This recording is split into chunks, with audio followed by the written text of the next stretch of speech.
मुलाकात का सिलसिला शुरू हो चुका है और ये मुलाकात आपको पता है कि जारी रहती है। हर हफ्ते को 3 बजे से 5 बजे तक ये सिलसिला हमारा होता है मुलाकात का, जो मैं आपकी मुलाकात कराता हूँ अपनी मुख्तलिफ शख्सियात से कि जिनसे आप मिलना भी चाहते हैं, जिनसे बात करना चाहते हैं, जिनको देखना चाहते हैं, जिन्हें टीवी पर आप या स्टेज पर या कहीं ना कहीं फिल्म में उन्हें देख रहे होते हैं और बड़े बेताब होते हैं कि काश के इनसे मेरी बात हो जाती। तो हम ये कोशिश करते हैं कि ये बातचीत होनी चाहिए और ये जो दरमियान में थोड़ा सा गैप होता है आर्टिस्ट के और उसके फ़ैन के दरमियान में, ये तो ख़त्म होना चाहिए दूरी। और ऐसे बहुत सारे आर्टिस्ट हैं जो इसी वजह से आते भी हैं कि अपने फ़ैन से, अपने चाहने वालों से, अपने मोहब्बत करने वालों से। तो थैंक यू, आप सबकी मोहब्बत की वजह से ही है देख लिया और आखिर आज यहाँ पहुँच गया आखिर यहाँ पहुँच गया। अगर आपको बताऊँ इतने साल पहले इतने साल पहले जब मैं आपको सुनता था और मैं ये सब कुछ नहीं था और I would love to listen to your show, और मुझे एक दिन उस वक्त मुझे पता होता है कि एक दिन मैं एक्चुअली आपके शो पे आके आपसे बात कर रहा हूँगा।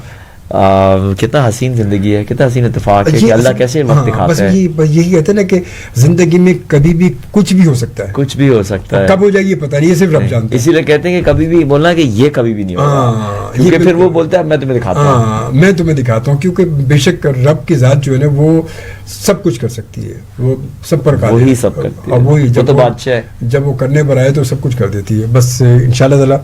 और आज बड़ी खुशी की बात है, मुझे भी बहुत खुशी है और बहुत सारे लोगों के पास जब ये फ्लायर गया तो बहुत सारे यार अबे फहद आ रहा है, अच्छा फील्ड के लोग हैं, अबे फहद आ रहा है, अबे फहद भी आ रहा है यार। मैंने कहा भाई क्यों फहद नहीं आ सकता, फहद पे कोई माशाल्लाह लगा हुआ है वो क्यों नहीं आ सकता भाई। तो बहरहाल जी चले हम, क्योंकि वक्त भी हमारा बड़ा मुख्तसर सा होगा और अपनी गुफ्तगू गुजारी सारी करते हैं और अब वक्त निकाल कर आए। सबसे पहले तो हम बहुत ज़्यादा थैंक्सफुल अपनी पूरी मैनेजमेंट और मैं अपनी जानिब से कि आप वक्त निकाल कर आए। अच्छा क्योंकि आप भी मसरूफ़ तरीन है, एक्टिंग भी है, फिर आपका क्लिनिक भी है, फिर सारी चीज़ें साथ साथ चल रही हुई, तो ये सब चीज़ें वक्त निकालना बड़ा मुश्किल हो जाता है। थैंक यू अजमल भाई, थैंक यू। तो मुझे बताएं कि आजकल क्या हो रहा है, मतलब एक्टिंग में क्या, कौन सा प्रोजेक्ट इसमें चल रहा है, कौन सी फिल्म चल रही है? सुना कि फिल्म में कर रहे हैं अभी कोई? नहीं, फिल्म तो नहीं कर रहा हूँ, मैं एक प्ले कर रहा हूँ हम टीवी के लिए, बट बिकॉज प्राइमरीली तो मैं प्लास्टिक सर्जन हूँ ना और मेरी सर्जरी में काफी बिजी रहता हूँ। सो मेरा जो लास्ट प्ले था वो 2.5 साल पहले था, बेटी ARY पे आया था, और अभी मैं हम टीवी के लिए एक प्ले कर रहा हूँ बट मैं बता नहीं सकता,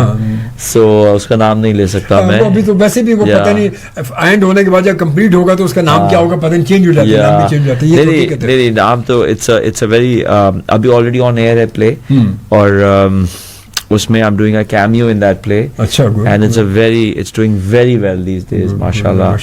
So अच्छा, I'm really looking forward to after a while coming back and अच्छा ये एक्टिंग का सिलसिला, मतलब आप माशाल्लाह प्लास्टिक सर्जन भी हैं, उसके बावजूद फिर एक्टिंग की तरफ कैसे ये आपको ये जहन आए, कैसे क्यों एक्टिंग तरफ आ गए? क्योंकि ये इसमें उस और इसमें जमीन आसमान का फर्क है, दोनों फील्ड अलग अलग है बिल्कुल। यार अजमल भाई मैं ना बचपन से ना हीरो बनना चाहता था, तो और बचपन से मुझे याद है जब मैं डाउ मेडिकल में पढ़ता था और पैसे तो होते नहीं थे, तो उधार पे मैं आगे वो लेता था एक टक शॉप वाले से चीज़ें। सो जिस दिन मैं अपना उधार पूरा करने गया ना, तो मैं उसको बोला कि भाई मेरे कितने पैसे हुए मुझे बता दो। सो उसने अपना रजिस्टर खोला, उसने देखा और उसने बोला इतने पैसे हुए। मैं उसको पैसे देके जाने लगा, फिर मैं रुका, मैं उसके पास मुड़ के गया, मैंने उसको बोला कि यार तुम्हें तो मेरा नाम पता ही नहीं है, तुमने मेरा क्या नाम लिखा है?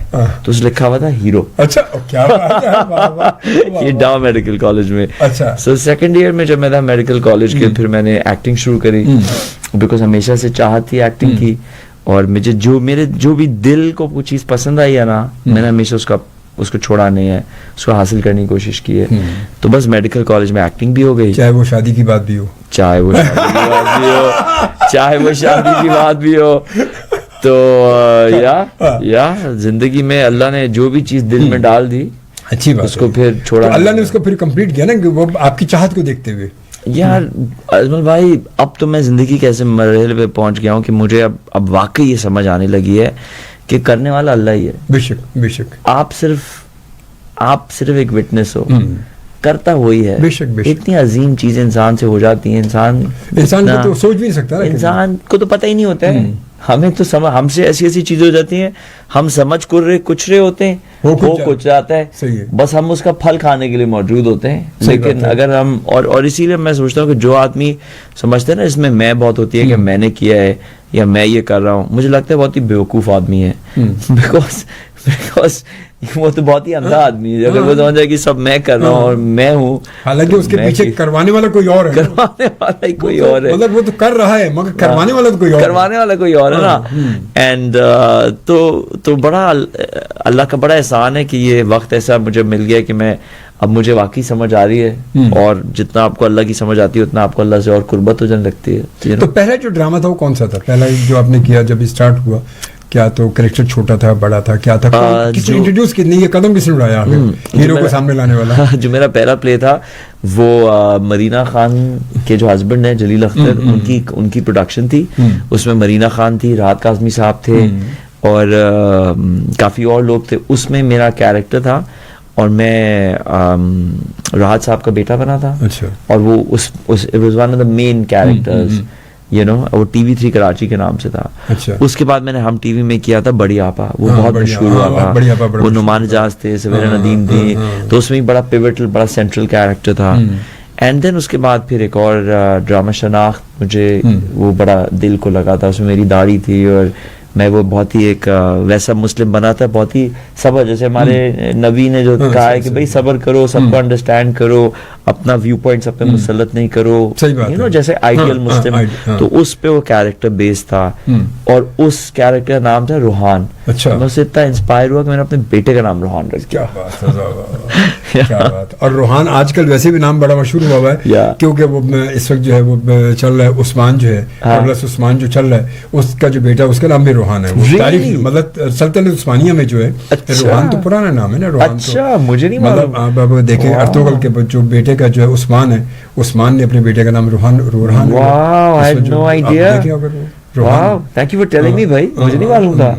वो तो रूहान तो वैसे और फिर अरबिक नेम है रूहान, तो वैसे रूहान आई थिंक रूहान फारसी नेम है, रूहानियत से, रूहानियत से डिराइव्ड है। लेकिन अजमल भाई मैं आपको बताऊं, नामों में बड़ी ताकत होती है, बिकॉज मेरा जो बड़ा बेटा है रूहान, उसका नाम रूहान है, वो है भी रूहानी। अच्छा, गुड। और जो छोटू है उसका नाम है आरेज, और वो बिल्कुल, आरेज का मतलब है लीडर इन पर्शियन, और बिल्कुल अग्रेसिव और यू नो लीडर टाइप उस किस्म का है। तो मैं तो बड़ा सरप्राइज हूँ। जी, सही बात। नाम से बड़ा फर्क पड़ता है। अच्छा, नाम से पता है, नाम से फर्क उससे पड़ता है कि जब आप उसको उसके नाम से पुकारे, उसी नाम से पुकारा जाए, वो पुकारा जाने वाला है। क्योंकि हमारे यहाँ क्या होता है, अब रूहान है तो आमतौर पर रोही कर दिया, रोहू कर दिया, ये तो ये निक जो है ना, निक, ये नाम के इंसान के बच्चे की शख्सियत को फिर वो चेंज कर देते हैं, क्योंकि पुकारा वाला जाने वाला नाम जो है ना, वो शख्सियत पे ज्यादा असर करता है। वो उसको नाम जो नाम हो उसी नाम से पुकारा जाए उसको, तो वो बहुत ज्यादा असर करता है। ये तो आप थैंक यू फॉर टेलिंग मी, बड़ी अच्छी बात बताई। बिकॉज़ ये आप किसी आप आलिम से पूछेंगे, किसी बुजुर्ग से पूछेंगे, बताएंगे कि कभी भी नामों को निक में ना लाओ। बट इतना प्यार आता है बच्चों को देख के, तो क्या करें, आप दिल से निकलती है निकनेम। तो रूहान भी अच्छा नाम है, रूहान, नौमान, ये जितने नाम है, मतलब नाम वैसे भी नाम बड़े अच्छे नाम होते हैं। अगर पूरा नाम लेके पुकारा जाए तो और भी अच्छा होता है ना, क्योंकि नाम रखने वाले भी तो आप खुद ही हैं। हाँ, बिल्कुल से कह रहे हैं। मतलब इसका मतलब है कि अगर आपने उसको भी शॉर्ट कर दिया तो इसका मतलब आपने अपने ही रखे हुए नाम को, आपको अपना नाम पसंद नहीं, आपने दूसरा नाम रख दिया उसका। हाँ, बिल्कुल से कह रहे हैं आप, बिल्कुल से कह रहे हैं। फिर वो चेंज हो गई ना सारी बात। तो यू वेरी राइट। तो क्योंकि तो सही नाम का मतलब जो है, अगर जो नाम है तो अगर उसको उसी नाम से पुकारा जाए तो वो शख्सियत उसकी उसी मतलब से उसी डेवलप होगी, वो उसी हिसाब से। एब्सोल्युटली, बिल्कुल सही कह रहे हैं आप, क्योंकि वो तो लाजमी सी बात है ना, ये होता ही है। तो खैर बहरहाल जी, और कुछ लोग हमें ज्वाइन शुरू कर दिए, जो हमें ज्वाइन किए, सलीम हैदर बट्टू साहब ने भी ज्वाइन किया, सलाम एंड वेलकम जी। वालेकुम सलाम। और मोहम्मद सफ़ीर साहब ने भी कहा, लो भाई मैं सफ़ीर हूँ। अच्छा जी, अच्छी बात है भाई, मैं सफ़ीर हूँ। तो आप कहाँ के सफ़ीर हैं ये तो बता दें, मतलब किस जगह के सफ़ीर हैं। अगर आपने कहा कि मैं सफ़ीर, डॉक्टर फ़हद मिर्ज़ा और एक्टर फ़हद मिर्ज़ा और बहुत सारे माशाल्लाह फ़हद मिर्ज़ा हमारे साथ मौजूद है। अच्छा फ़हद, ये बताएं कि आप मतलब ये एक्टिंग तो आप कर ही रहे थे, साथ साथ दरमियान में आपको जब माशाल्लाह आप हीरो तो हैं और ड्रामे में भी आप हीरो आते रहे, तो हीरो के साथ फिर हमारे यहाँ फिल्म का सिलसिला शुरू हुआ, तो उसमें फिर किसी ने आपका फिल्म की ऑफर नहीं किया आपको? फिल्म का आई थिंक फिल्म का प्रॉब्ली इसलिए शायद नहीं हुआ बिकॉज मेरा जो मेन काम तो सर्जरी था। और आई थिंक फिल्म के लिए जो भी जब देखते हैं तो वो देखते हैं कि एक रेगुलर एस्टैब्लिश्ड एक्टर हो। और मैं कभी भी एक्टिंग मैंने इतना टाइम दे नहीं पाया कि यू नो कि कभी ऐसे हो कि कि बोले हाँ कि चलो he is an established actor, पर आई फील कि अब शायद मुझे कुछ एहसास हो रहा है कि वक्त शायद आने वाला है। अच्छा, पता नहीं अल्लाह की ज़ात पे है, अगर दे देगा तो दे देगा, but I feel now that अब मुझे लग रहा है कि शायद कुछ ऐसा होने वाला है। नहीं तो आप क्या समझते हैं, मतलब आप अपने जो आपका प्रोफेशन है उसमें मेडिकली और इसमें दोनों में क्या फ़र्क आपको लगता क्या है कि वहाँ पर एंजॉय दोनों जगह करते हैं या एक ही जगह करते हैं? यार अजमल भाई, दोनों चीज़ों से मुझे मोहब्बत है। सर्जरी से भी मोहब्बत है मुझे और एक्टिंग से भी मोहब्बत है मुझे। और मुझे लगता है कि एक्टिंग और सर्जरी में काफ़ी सिमिलैरिटीज़ हैं, बिकॉज एक दफ़ा आप सर्जरी कर रहे होते हैं तो आपका तमाम फोकस और आपकी तमाम अटेंशन आपकी सर्जरी में होनी चाहिए और हो जाती है ऑटोमेटिकली, बिकॉज वो इतना कंज्यूमिंग काम है कि और आप दुनिया को भुला के वो काम कर रहे होते हैं। घंटे कैसे पता चलते हैं पता नहीं चलता। एक्टिंग में भी जब वो लाल बत्ती ऑन हो जाती है कैमरा की, फिर दुनिया खत्म हो जाती है, फिर आपके लिए आपका सीन है, आपकी मोमेंट है। तो आई गेस दोनों काम इतना हाईली फोकस्ड जॉब्स हैं कि एक चीज ने मेरी दूसरी चीज को इम्प्रूव कर दिया है। सर्जरी ने मेरी एक्टिंग को इम्प्रूव किया और एक्टिंग ने मेरी सर्जरी को इम्प्रूव किया। तो मुझे नहीं लगता कि इतने डिफरेंट है, बिकॉज दोनों बहुत स्किल बेस्ड, फोकस बेस्ड काम है। तो इसमें जब एक्टिंग के लिए आप जाते होंगे, शूट पे जाते होंगे, तो वहाँ तो टाइम तो काफ़ी लगता है। फिर वहाँ तो एक के बाद फिर कहते हैं आपका सोलो हो गया तो अब सपोर्टिंग के लिए बैठे हुए, फिर सपोर्टिंग के साथ अब कितने रीटेक हो जाते हैं। आपने अच्छा बोल दिया, जो सेकंड सपोर्ट है वो मतलब उनके रीटेक हो गए, मतलब टाइम काफ़ी उस पर कंज्यूम होता है वहाँ तो। हाँ नहीं, कैसे करते हैं? टाइम कंज्यूम होता है, इसलिए जब मैं शूटिंग करने जाता हूँ तो मैं छुट्टी ले लेता हूँ। अच्छा, छुट्टी लेके मैं काम करता हूँ। वो एक जमाना था जब मैं अपनी रेजिडेंसी ट्रेनिंग कर रहा था, तब तो छुट्टी नहीं मिलती थी। तो तब अगर कभी शूट करता था तो सारी रात इमरजेंसी में काम करता था, सारा दिन शूट करता था, फिर सारी रात इमरजेंसी में काम करता था, फिर सारा दिन शूट करता था। तो एक दफा तो मुझे याद है कि मुझे 3 दिन स्ट्रेट मैं इमरजेंसी में रात की ड्यूटी करता था और दिन में शूट करता था, बिकॉज इमरजेंसी की 12 घंटे की ड्यूटी होती है, फिर 12 घंटे आपको छुट्टी मिलती है। तो उन 12 घंटे की छुट्टी मैंने शनाख्त अपना प्ले किया था, जो मेरी दाढ़ी दिन में कैसे आपको मतलब आपके फेस से वो तमाम चीज़ें तो कैसे नुमाया, आपके एक्सप्रेशंस, आपके लाजमी बॉडी लैंग्वेज, तो जब मुसलसल रात को जाग रहे हैं और मुसलसल दिन में काम कर रहे हैं। अजमल भाई, आई डोंट नो, जब आप किसी चीज़ से मोहब्बत करते हैं तो इंसान का जो जिस्म है, और इंसान को तो अल्लाह ने बड़ा अशरफुल मखलूक़ात बनाया। अगर आप अपने आप को उस लेवल पे ले जाएं तो जिस्म भी फिर आपका साथ देते हैं। हाँ, ये तो है। वैसे सुना भी है, पढ़ा भी यही है कि आप अपनी बॉडी को, अपने जिस्म को जिस तरह चाहेंगे उस तरह वो मूव करेगा। आप लिमिटेशन आप माइंड से डालते हैं। बेसिक डायरेक्टर तो यहाँ बैठा है ना, ये जो डायरेक्शन देता है। अच्छा, मैं खुद भी ये कहता हूँ कि कभी कभी मैं खुद भी कभी मतलब अब जैसे यहाँ में शो मेरे कम होते हैं, मगर शुरू में ज़्यादा होते थे, तो वो रात को यहाँ शो गया, सुबह फिर अपने दूसरे अपने ऑफिस चले गए, तो वो उठे और 1 घंटा भी नहीं सोए और चले गए वहाँ पर। तो सब कहते यार आप दूसरे दिन फिर फ्रेश होते हो यार। तो मैंने कहा यार बेसिकली फ्रेश क्यों होता हूँ मैं, कि मैं अपने जहन से ही सोचते नहीं कि मैं थका हुआ हूँ। हाँ बिल्कुल। जब मैं ये मेरा जहन ये सोचता है कि मैं थका हुआ हूँ, तो मेरी बॉडी ऑलरेडी ऐसे वो झटके से ढीली हो जाती बिल्कुल कि मैं थका हूँ। और जब नहीं सोचो, क्योंकि इंसान के अपने हाथ में है, तो इसका मतलब भी सही बात है। बिल्कुल सही बात है। मैं तो जितना आप अपने आप को बोलेंगे हाँ मैं थक गया, तो आप वाकई थकने लगेंगे। और सर्जरी के अंदर तो हम लोग तो 40-40 घंटे स्ट्रेट जाके ऑपरेशन कर रहे होते थे, फिर मरीज देख रहे हैं, इमरजेंसी में देख रहे हैं। तो हमारी तो ट्रेनिंग भी ऐसी हुई ना कि हमें तो कहते थे, मुझे तो याद है हमारे बॉस कहते थे कि बेटा अगर मरना भी है ना तो ऑपरेशन थिएटर की लिस्ट खत्म होगी ना उसके बाद मरना, क्योंकि तुम मर गए तो काम कौन करेगा। ये ट्रेनिंग थी। क्या बात है, क्या ये है ट्रेनिंग, काम करते थे। सही बात है, ये ट्रेनिंग है। चलिए कुछ और मैसेज हम शामिल करते हैं। और फरा महमूद कहते हैं अस्सलाम वालेकुम। वालेकुम अस्सलाम जी। और उसके बाद अनस मलिक कहते हैं जी, क्या कहते हैं भाई, नाइस जी, थैंक यू वेरी मच, बहुत शुक्रिया जी। और नूर गुलजार ने में ज्वाइन किया, अस्सलाम वालेकुम। वालेकुम अस्सलाम। मुझे एक प्रॉब्लम है, आपकी प्रॉब्लम के लिए यहाँ नहीं, यहाँ तो हमारे साथ डॉक्टर जो है फहद मिर्ज़ा नहीं, बल्कि माशाल्लाह हमारे फेमस जो टीवी एक्टर फहद मिर्ज़ा हमारे साथ मौजूद है। क्यों डॉक्टर साहब? बिल्कुल सही है। अभी हम किसी के, आज सैटरडे से छुट्टी का दिन है, छुट्टी का दिन है, आज किसी के मसले हल नहीं करेंगे। आज मसले हल नहीं हो रहे, आज जो अपने मसले डिस्कस हो रहे हैं, अपने मसले डिस्कस हो रहे हैं। और देखें उस फील्ड से निकल के जब दूसरी फील्ड में आते हैं तो यहाँ भी बहुत सारे मसाइल होते हैं, यहाँ भी बहुत सारे मसले होते हैं।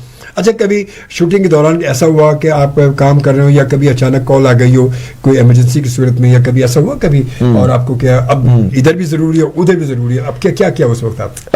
बहुत ज्यादा तो नहीं होता, बिकॉज मैं कोशिश करता हूँ कि जब मैं शूटिंग के लिए टाइम निकालूं तो बिल्कुल सबको, फिर मेरी रिक्वायरमेंट कहीं भी ना हो, सबको मैं इन्फॉर्म कर दूं। लेकिन एक दफ़ा ऐसा हुआ था कि एक पेशेंट थी, उसको कैंसर की पेशेंट थी, और वो चाह रहे थे कि बस मैं ऑपरेशन करूं, बिकॉज अच्छा। उन्होंने वो इंटीरियर सेंस से कराया था और सही नहीं हुआ ऑपरेशन उनका।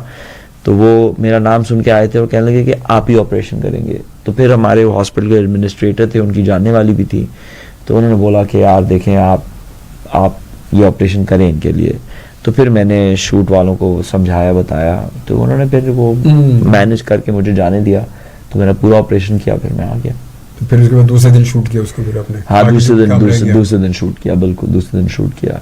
तो मतलब लोग मैनेज कर लेते हैं, हो जाता है। मतलब अगर एक दिन शूट नहीं होगी तो कोई क्या मतलब हाँ, नहीं, हाँ, क्या मतलब नहीं है, मगर एक वहाँ वो जो इंसानियत के नाते वो काम उससे ज्यादा जरूरी है, वो इंसानियत के लिए बहुत जरूरी है।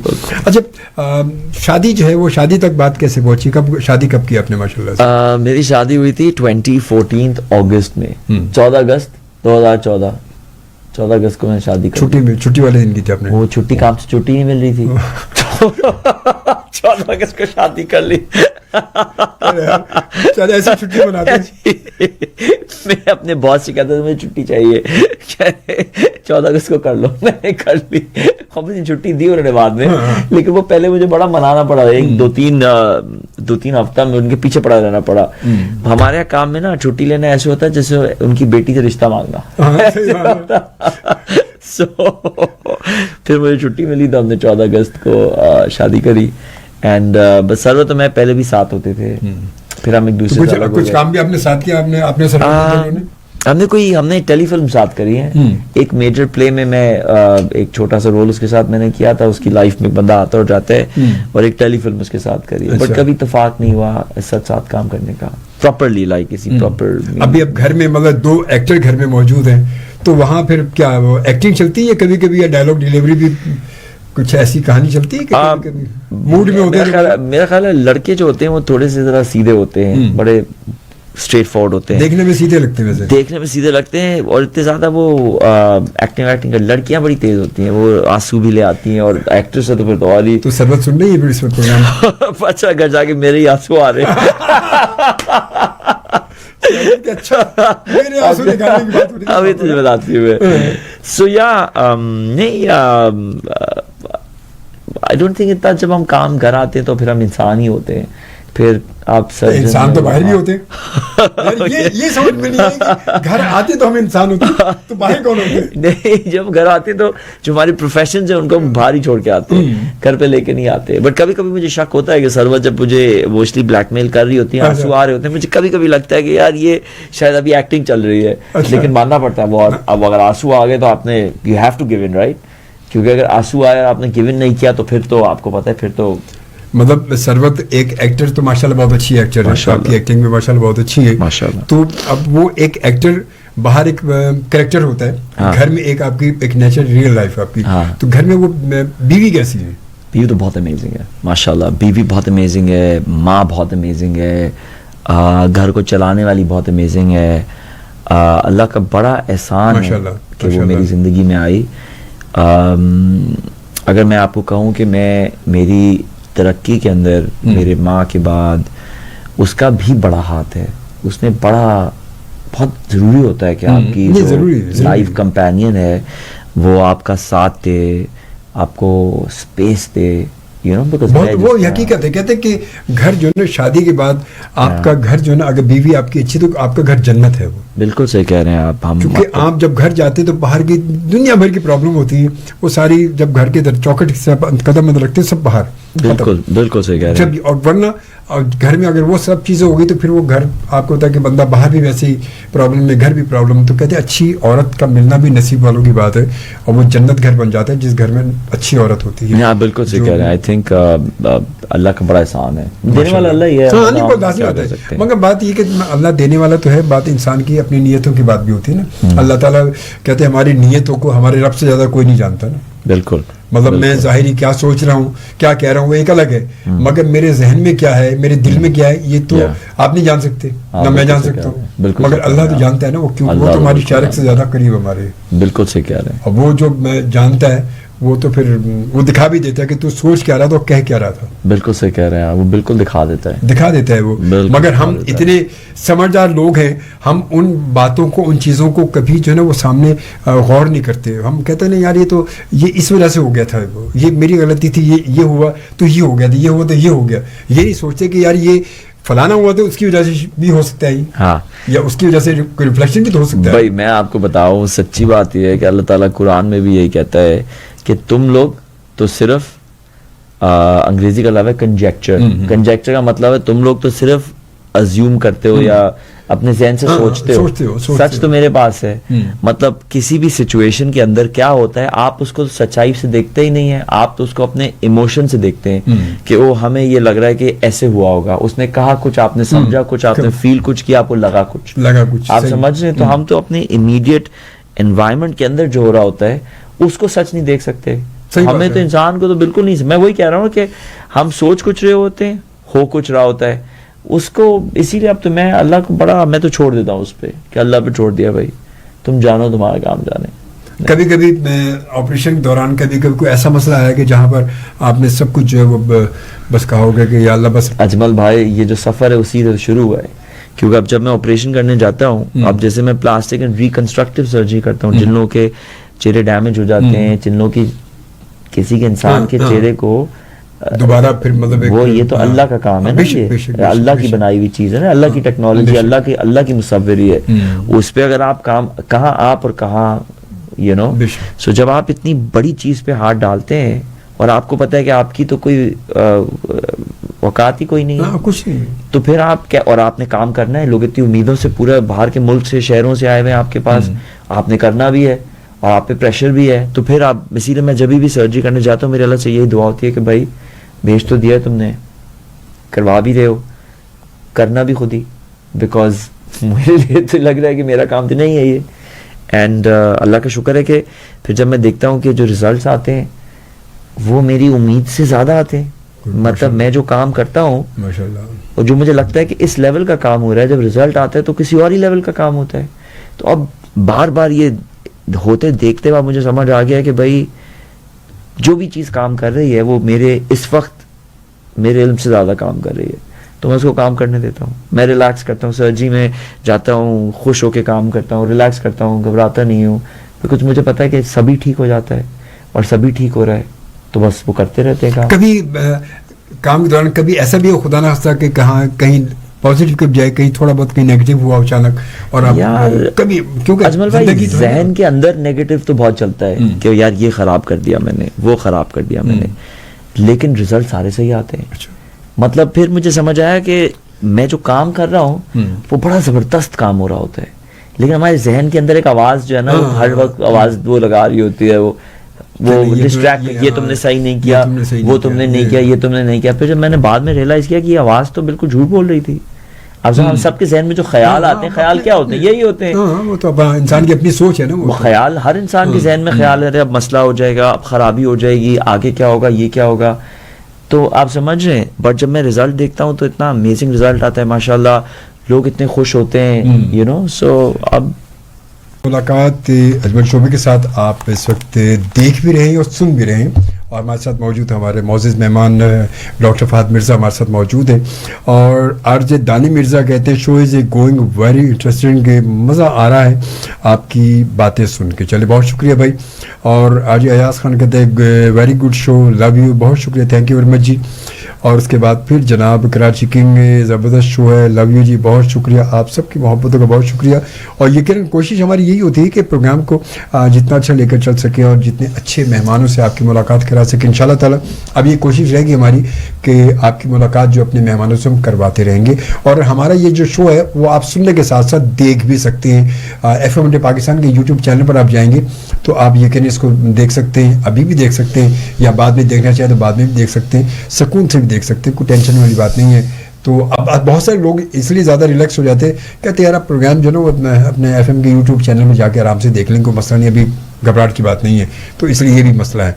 तो बहरहाल जी हमारे साथ मौजूद है डॉक्टर फहद मिर्ज़ा, और अच्छा, आपको फहद अगर अब फिल्म की ऑफर होती है तो फिर क्या करेंगे? बिल्कुल करेंगे, एब्सोल्युटली। आप क्या समझते हैं इस वक्त फिल्म जो है वो बिल्कुल हमारा एक फिल्म का मीडियम जो माजी की फिल्म और आपकी आज की फिल्म में, क्योंकि बेसिकली कहते ये बहुत सारे लोग कहते हैं, मैं भी कभी कभी कहता हूँ कि फिल्म जो है वो फिल्म नहीं जो होनी चाहिए, क्योंकि हमारे फिल्म जो है वो छोटी स्क्रीन से ड्रामा जो बड़ी स्क्रीन पर आ गए हैं बस।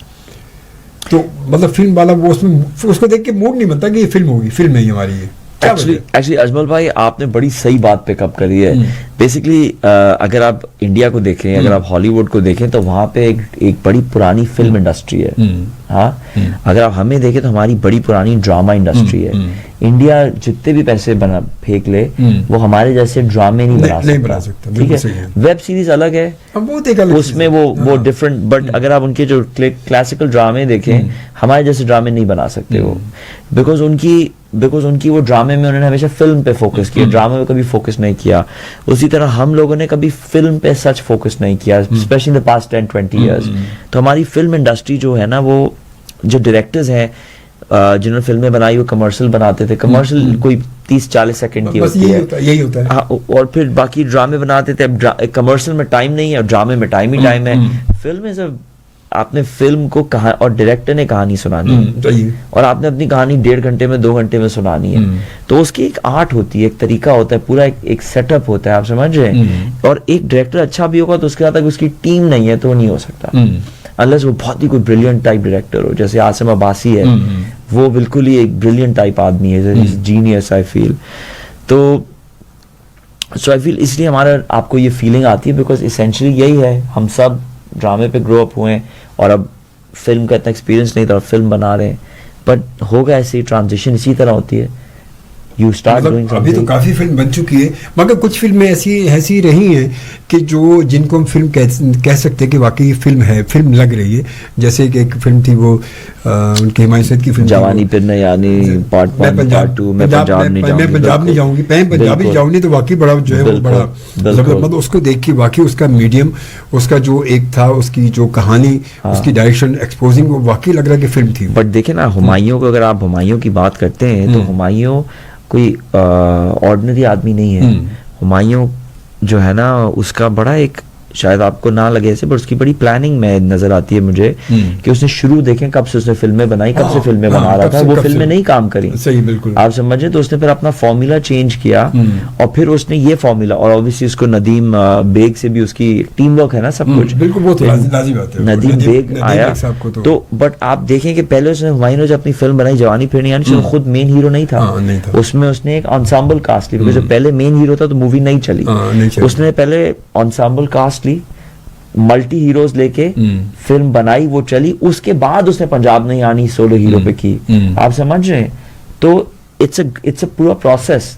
तो उन्होंने कोई 3-4 फिल्में सही नहीं बनी, उसके बाद ये ट्रायल बेसिस पे रहने समझ लो। तो देखे ना, जब ही वो हुमायूं लोगों की फिल्म, फिर नबील को भी आप 2-3 फिल्मों के बाद नबील का भी काफी। बट अगर आप ऑन द होल देखें, अगर हम किसी इंडस्ट्री की बात करते हैं, हम 1-2 लोगों की बात नहीं करते, सही है। हम ओवरऑल बात करते हैं कि ओवरऑल काम कैसा हो रहा है। तो मैं ओवरऑल बता रहा हूँ कि ओवरऑल, बिकॉज हम ट्रेन नहीं हुए ना, इतना माहौल रिवाज नहीं है फिल्मों का। अभी फिर देखिए कोरोना की वजह से सिनेमाज बंद हो गए, अब सिनेमा भी बंद हो गए हैं, अब दोबारा फिल्म इंडस्ट्री पीछे चली गई है। फिर ये इंडिया से जो हमारे इश्यूज चल रहे हैं उसमें फिर इंडियन मूवीज बंद हुई, तो और सिनेमास की जो ऑडियंस है वो कम हो गई, तो फिर वो हाँ, फिर हमारी जो इतनी फिल्में इतनी बनती नहीं है कि सिनेमा को सस्टेन कर सकें। तो ये और ये it's a difficult time, but I am happy कि कुछ लोग तो बना रहे हैं, कुछ तो एटलीस्ट कुछ लोग ही खड़े हुए हैं। तो ये मतलब कहानी खासतौर पे देखा जाए, हमारी फिल्म चलो एक डायरेक्टर बना रहा है, सब कुछ है, मगर कहानी पर इतना ज़्यादा ध्यान क्यों नहीं देते ये? मतलब अगर हमारे यहाँ कहानी को सही माशरती, जो हमारी जो माशरे की जो कहानी है उनको उठाकर बनाई जाए और मतलब उसको ड्रामे से बिल्कुल अलग करके बनाया जाए, तो शायद कुछ और ज़्यादा। फिर वही मैं आपसे बात करूँगा। देखें, जो स्क्रिप्ट राइटर भी है, जो वो ड्रामे की स्क्रिप्ट लिखते हैं, वो भी वही बात है। अब वो 24 एपिसोड में अपनी कहानी सुना रहा है। अब आप उसको कह रहे हैं कि नहीं तुम ये कहानी 1.5 घंटे में सुना दो। ट्रेनिंग, अब देखिए मैं प्लास्टिक सर्जन हूँ ना, आप मुझसे पहले यार हड्डी का ऑपरेशन तो कर दो, मैं कर तो दूंगा। सही बात है। Do you understand? सो ये सारी बात होती है ट्रेनिंग की, माहौल की, कल्चर की, रिवाज की। सही बात तो शुरू करेंगे तो आएगा। हाँ, वो ये बात तो सच है। कहते बात तो सच है मगर बात है रुसवाई। बात है, ये मैं यही वाली बात तो सच है मगर बात है रुसवाई की। उसने खुशबू की तरह मेरी पजीराई की। है ना? ये तो बस के पीछे वाला शेर लग रहा है अजमल भाई। नहीं, परवीन शाकिर की अच्छा अच्छा अच्छा, सुनाए फिर सुनाए। ये तो उनका उनके खुशबू जो है उनका जो मजमू कलाम है खुशबू से, कि उसने खुशबू की तरह मेरी पजीराई की। बात तो सच है बात है रुसवाई की, उसने खुशबू की तरह मेरी पजीराई की, मैं कैसे कहूँ मुझे छोड़ दिया उसने। इसके बाद ये आ जाता है कि बात तो सच है लेकिन बात है रुसवाई की। ये परवीन शाकिर की बड़ी कि मैं कैसे कहूँ उसने छोड़ दिया मुझको। बात तो सच है मैं कैसे कहूँ मुझे छोड़ दिया उसने, बात तो सच है मगर बात है रुसवाई की। ये है पूरा शेर। अच्छा अच्छा अच्छा, माशाल्लाह। परवीन शाकिर की अच्छा, थैंक यू फॉर टेलिंग। बस के पीछे भी वो बस वाले के पीछे वाले वो इसको एक एक करके अपने हिसाब से लिख लेते हैं। अपने हिसाब से लिख लेते हैं, अपने हिसाब से उनकी क्रिएशन अलग ही होती है। या बट वो भी कोई बुरी बात नहीं है। हमारा बिलबोर्ड है बस के पीछे, बड़ी बड़ी चीजें आप देखें, बहुत बड़ी बड़ी चीजें।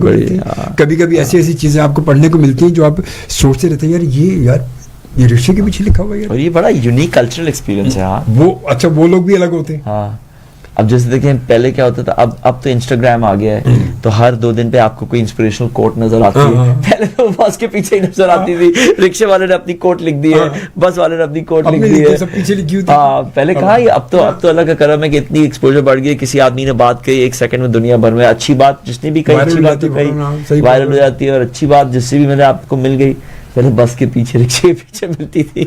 अब हमारे साथ आज जो है फाद मिर्जा मौजूद है।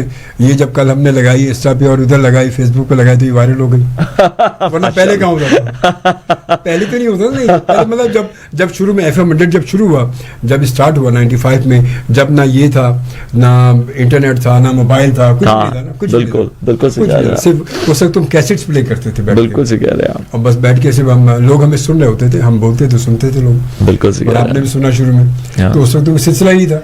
आई स्वेयर अजमल भाई, मैंने तो आपको वाकई सुना, और मैं रात में भी शो करते थे नाइट में 12 से 4 बजे। मुझे याद है रात में यस मुझे याद है रात में गाड़ी चला रहा होता था और मुझे आपका मैं सुनता था, आप वो लगाते थे। सोचे और आज आपके शो पे आ गया अजमल भाई, वक्त कैसे गुजरा है। और मुझे कभी वहम गुमान में नहीं था कि मैं आपके शो पे आऊंगा। सर कुछ भी हो सकता है दुनिया में, कुछ भी हो सकता है। कहते हमेशा अपनी सोच को कहते हैं ना पॉजिटिव रखो। हाँ बिल्कुल, कभी कुछ हो सकता है क्योंकि देने वाला तो अल्लाह है। देने वाला अल्लाह, और वो तो जो चाहे फिर वो कर सकता है, वो क्यों नहीं कर बिल्कुल सकता? बिल्कुल कर सकता है, उस पर कोई लिमिट थोड़ी है। खैर बहरहाल, तो बच्चे आपके 2 हैं माशाल्लाह दोनों।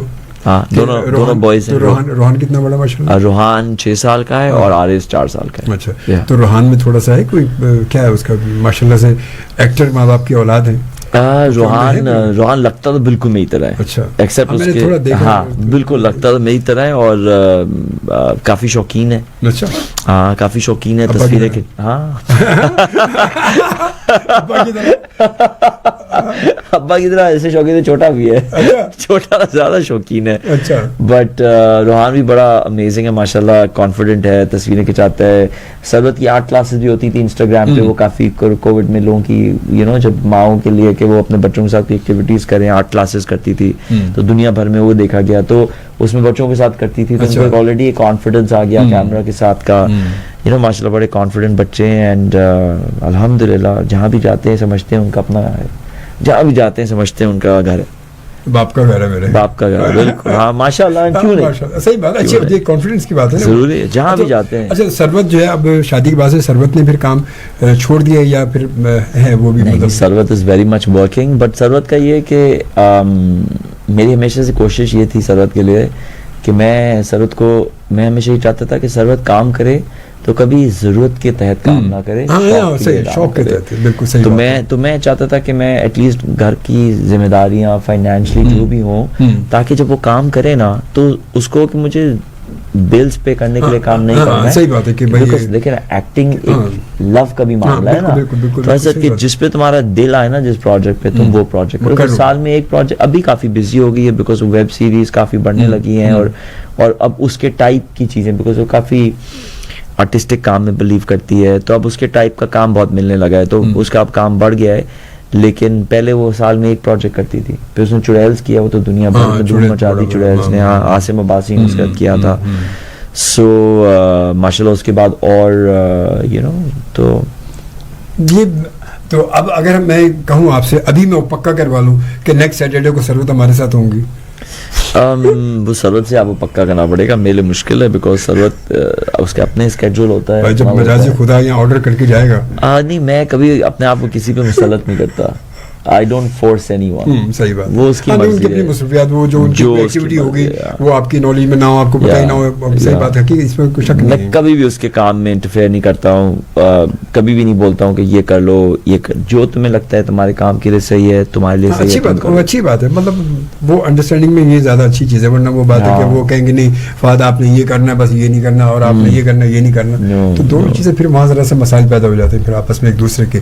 और अच्छा फाद, कोई ऐसा यादगार वाकया एक्टिंग के हवाले से, या कोई ऐसा जो आप अपने फैन से, अपने सुनने वालों से शेयर करना चाहें, कोई आपके जहन में हो जो आप चाह रहे हो कि यार ये शेयर करूं मैं अपने?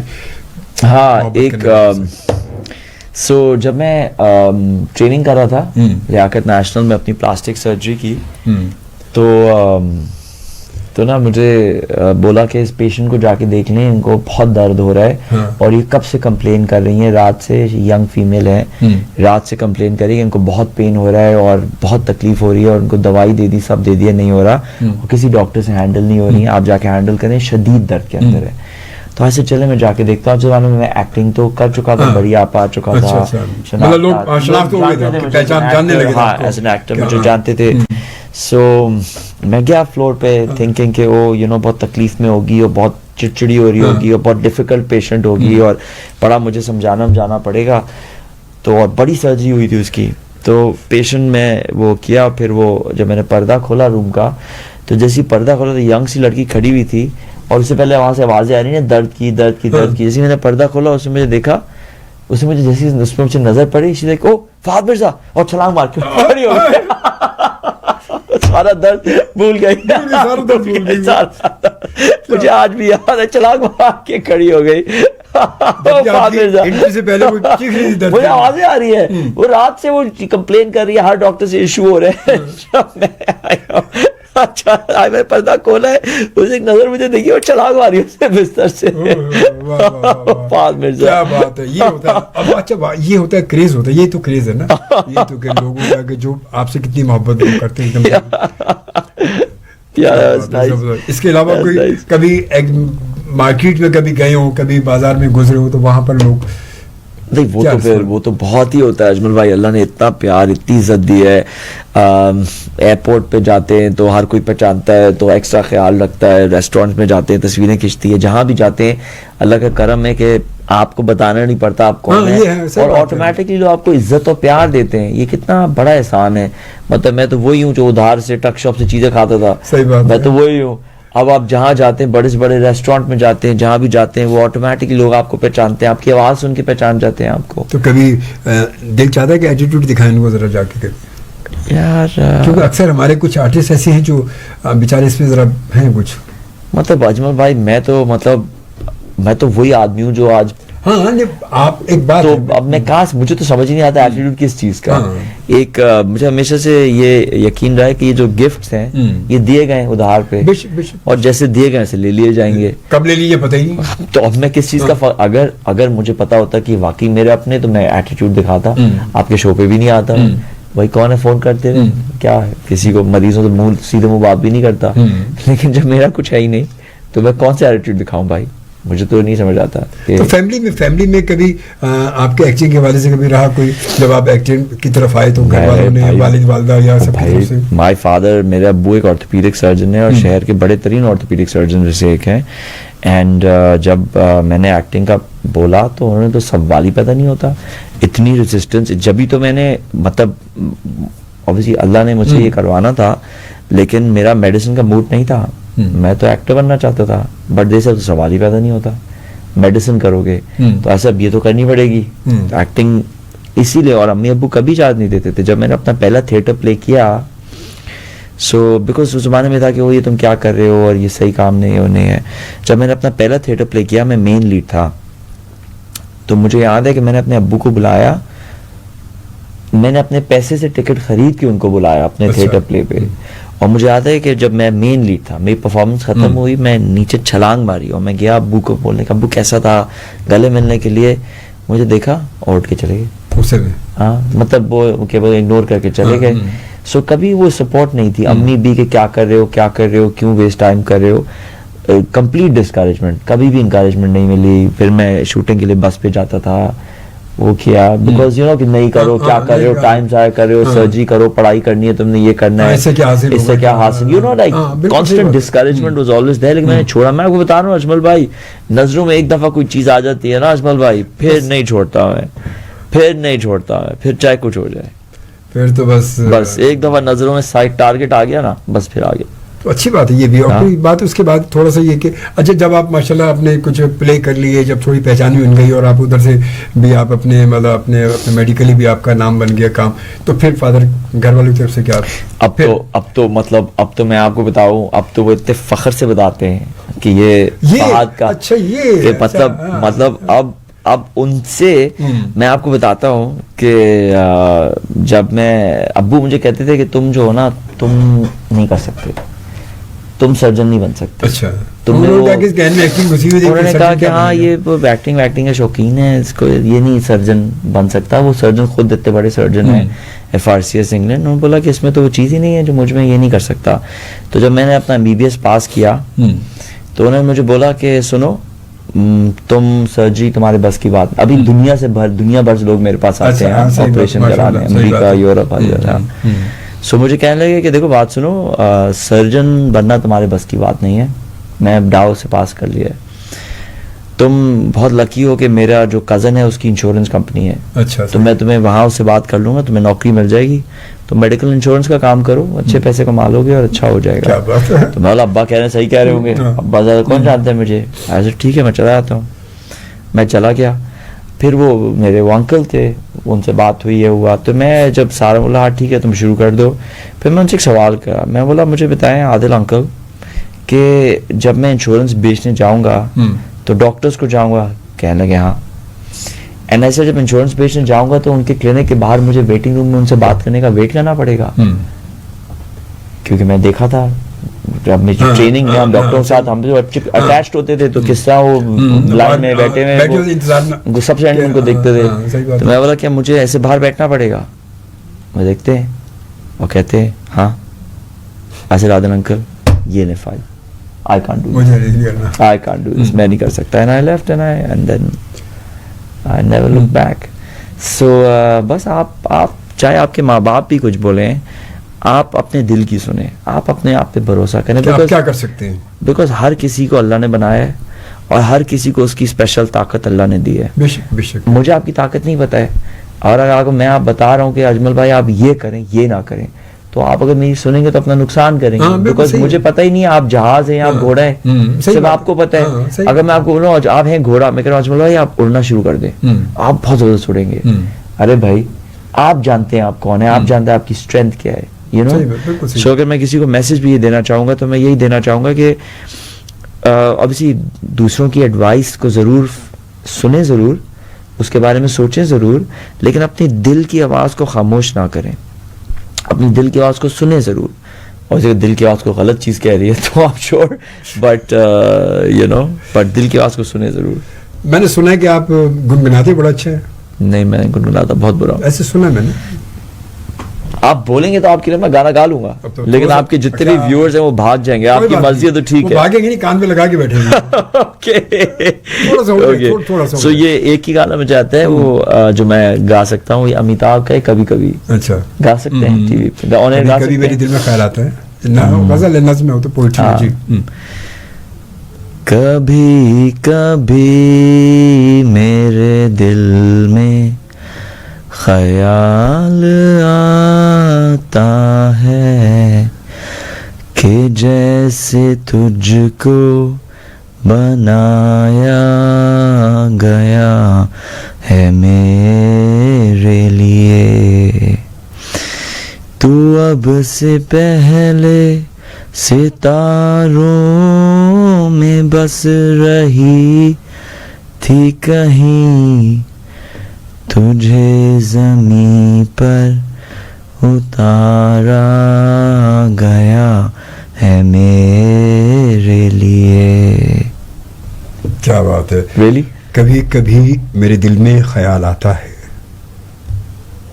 जबरदस्त भाई, जबरदस्त। Really? सच्ची में अच्छा आप गाया तो भाई, अजमल भाई, चीजें आप बताएं। बस मजा, अब आप मेरे साथ खेल रहे हैं अजमल भाई। नहीं अब आप मेरे साथ भाई खेल रहे डॉक्टरों हैं। से खेल के बंदा और फंसेगा कि डॉक्टरों से कौन खेले, डॉक्टर से अच्छा ये वैसे मैं सोच रहा था अभी गाना गुनगुना रहे तो यकीन आप की आंखें सामने शरबत को देख रही है सामने। बिल्कुल बिल्कुल, है हाँ, ये गाना सरवत के लिए मैं गाता हूँ। और जब पहली दफा ये गाना मेरे दिल को लगा भी था ना, तो मैंने सरवत का ही सोचा था, क्योंकि जब पहली दफा मैं सरवत के साथ था और मुझे बहुत तो था शरबत से कि- मतलब कैसे ये शूटिंग के दौरान हुआ था, ये क्या नहीं, हुआ था नहीं। या वैसे ही नहीं, सरवत से हम तब मिले थे जब मैं डाउ मेडिकल कॉलेज में स्टूडेंट होता था और वो इंडस वैली में आर्ट स्टूडेंट होती थी। क्या बात। ना वो एक्टर थी ना मैं, तो हम दोनों बस बच्चे थे, क्या कॉलेज बात स्टूडेंट थे, तब हम मिले। हाँ। और बस फिर उससे मिला और वो दिल को मालूम हो जाता है, दिल को पता होता है। आप अपने लिए जो भी जहन में रीजन बनाए कि मैं क्यों इससे दोस्ती कर रहा हूँ, कैसे दोस्ती कर रहा हूँ, दिल को मालूम होता है कि क्या कनेक्शन है, रूह को रूह से हो जाती है। बिल्कुल बिल्कुल भाई फहद मिर्जा साहब बड़े पहुंचे हुए हैं भाई, Really? बहुत पहुंचे हुए। फिर खेल रहे हैं आप मेरे साथ। बहुत पहुंचे हुए, इसमें कोई शक नहीं, बहुत पहुंचे हुए माशाल्लाह से। और फहद से अच्छी गुफ्तगू हमारी, और फहद माशाल्लाह, अल्लाह ताला फहद के हाथ में और ज़्यादा हुनर दे, अल्लाह ताला और ज़्यादा शिफा दे और अच्छा काम करे, अच्छी गुफ्तगू माशाल्लाह। ये बहुत कम एक्टर, बहुत सब कहते हैं एक्टर, बहुत सारे अच्छे एक्टर भी हैं, बहुत सारे अच्छे डॉक्टर भी हैं, मगर उसके साथ इन तमाम के फील्ड के साथ एक अच्छा इंसान होना सबसे बड़ी शर्त है कि अच्छा इंसान हो। और फहद माशाल्लाह एक बहुत अच्छे इंसान है, बहुत अच्छे इंसान है। अल्लाह ताला ने इनके दिल में दर्द भी दिया है और एक कहते हैं ऐसा रूह की, इनके रूह में ऐसा वो दिया हुआ है, मोहब्बत दी हुई कि लोगों के लिए एहसास करते हैं। बहुत अच्छी बात है, अल्लाह ताला आपको सलामत रखे। और कुछ मैसेज मुख्तलिफ देना चाहें अपने फैंस को, अपने चाहने वालों को, और अगर सरवत को भी देना चाहें तो भी दे सकते हैं यहाँ से ऑन एयर। जरा लोग भी तो सुने कि बेगम के लिए क्या मैसेज दे रही हैं। वेल, सबसे पहले अजमल भाई थैंक यू सो मच मुझे यहाँ बुलाने के लिए और इतने प्यार से बुलाने के लिए। आपकी मोहब्बत मुझे खींच लाई, फैक्ट। लोगों के लिए मैं ये कहना चाहूंगा कि भाई अपने दिल की आवाज सुनो, इन द मोमेंट जियो और अल्लाह पर छोड़ दो, बस वो संभाल लेगा। सरहद के लिए मैं कहना चाहूंगा कि भाई तुम थी, तुम हो और इंशाल्लाह तुम ही रहोगी। क्या बात है, हाँ वाह वाह, कितनी मतलब मुख्तसर सी बात में सब कुछ कह दिया। वो कहते हैं ना कि कुछ भी ने कहा और कह भी गए, कुछ भी ने कहा और कह भी गए। बहुत बड़ी बात है, बहुत बड़ी बात है माशाल्लाह जी। ज़रूर इंशाल्लाह, क्योंकि फहद ने जो है वो बहुत इमरजेंसी जाना भी है और आज हमारे साथ मौजूद है। इंशाल्लाह फिर कभी हुआ तो फिर तफसीली मुलाकात भी करेंगे। और मैं आपसे इजाज़त चाहूँगा, इंशाल्लाह ज़िंदगी बखैर अल्लाह ताला ने मौलाद ज़िंदगी दी, कुछ सांसें बाकी रही तो इंशाल्लाह फिर आपसे मुलाकात होगी पीर की रात को 1 बजे से 3 बजे। ठीक है, अपना बहुत सारा ख्याल रखिएगा और खुश रहें, सलामत रहें। अल्लाह आप सबको अपने हिफ्ज़-ओ-मान में रखे, खैरियत से रहें, अपना ख्याल रखें, अपनों का ख्याल रखें। और सीधी बात यह है कि जब आप भला किसी का चाहेंगे तो अल्लाह आपका भला करेगा इंशाअल्लाह ताला। ज़िंदगी बखैर, अल्लाह ने के बाद, एंड पाकिस्तान जिंदाबाद।